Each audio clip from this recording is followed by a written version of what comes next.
Once upon a time, in the ancient land of Ayodhya, there lived a mighty king named Dasharath. He ruled his people with wisdom and kindness, and his grand palace gleamed with golden spires that seemed to touch the sky. Yet for all his wealth and power, King Dasharath had one longing in his heart.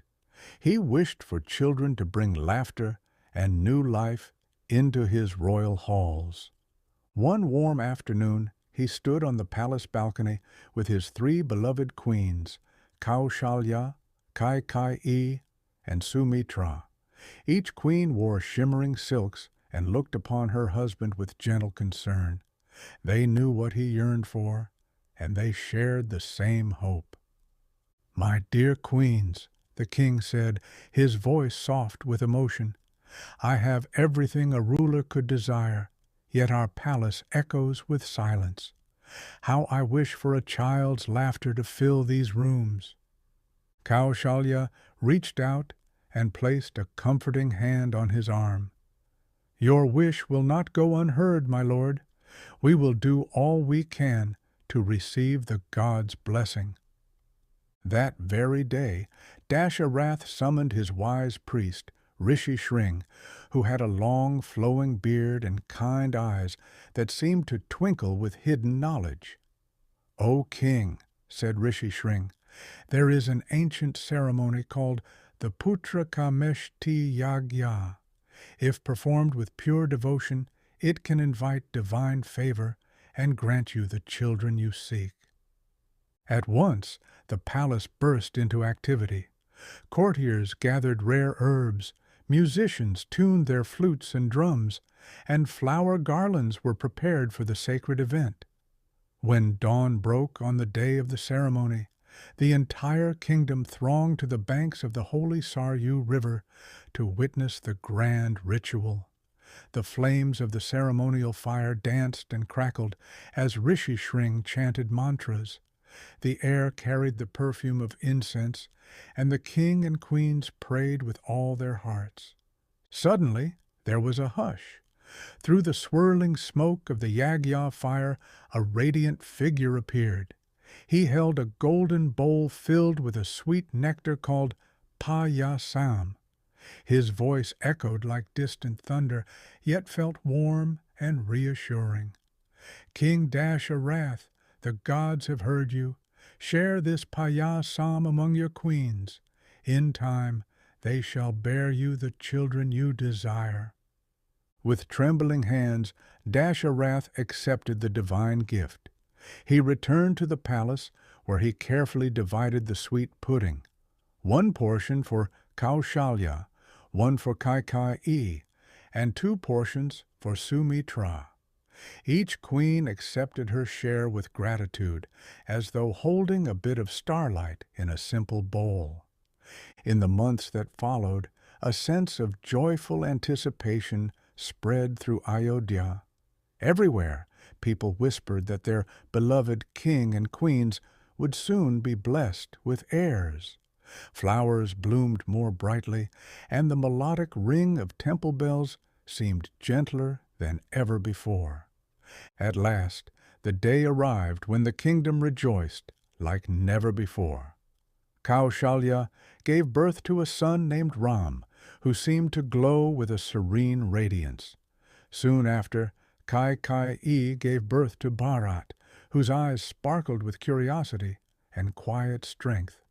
Then Sumitra brought forth not 1 but 2 sons, Lakshman and Shatrughna, who entered the world side by side, already bound by brotherly love. Ayodhya erupted in celebration. Drums thundered, conch shells rang out, and dancers spun in colorful whirls along the streets. People lit small lamps outside their homes and offered sweets to one another. Bright garlands of flowers hung from every window as men, women, and children chanted blessings for the 4 newborn princes. Later that evening, the palace settled into a peaceful hush, illuminated only by the gentle glow of moonlight. Queen Kaushalya gazed at her son Ram, humming a soft lullaby. "My darling child," she whispered, "you fill my heart with more joy than all the stars in the sky." Elsewhere, Queen Kai held little Bharat, tracing her fingers around his tiny cheeks. "Sleep well, my dear," she cooed. "You are a precious treasure to us all." And in another wing of the palace, Queen Sumitra gently cradled Lakshman while Shatrughna rested nearby. She watched the two babies with a tender smile. "Grow strong, little ones. May you both protect each other and this land." Even as infants, the four brothers displayed a sweet bond. If Ram let out a playful cry, Lakshman would immediately perk up from his nap, as if compelled to watch over his elder brother. If Bharat gurgled with laughter, Shatrughna would make happy little sounds in return, trying to mimic him.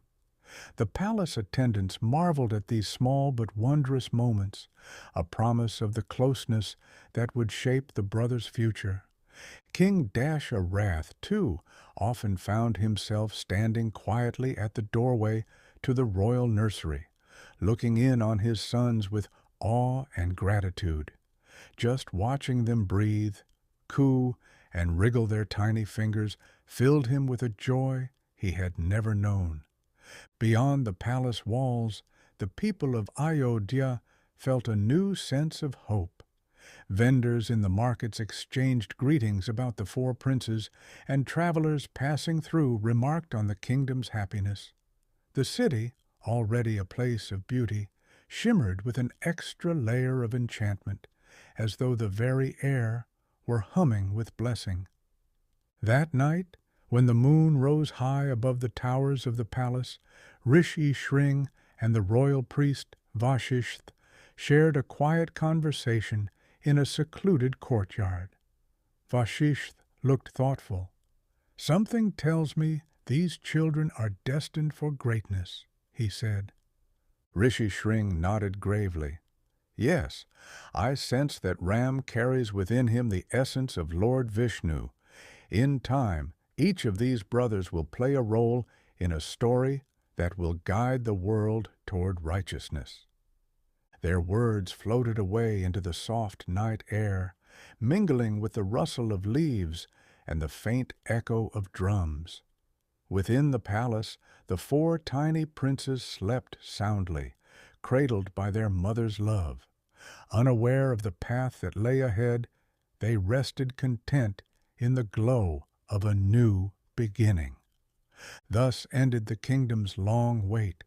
King Dasharath and his queens finally had the children they had prayed for, and the city of Ayodhya welcomed Ram, Bharat, Lakshman, and Shatrughna with open arms.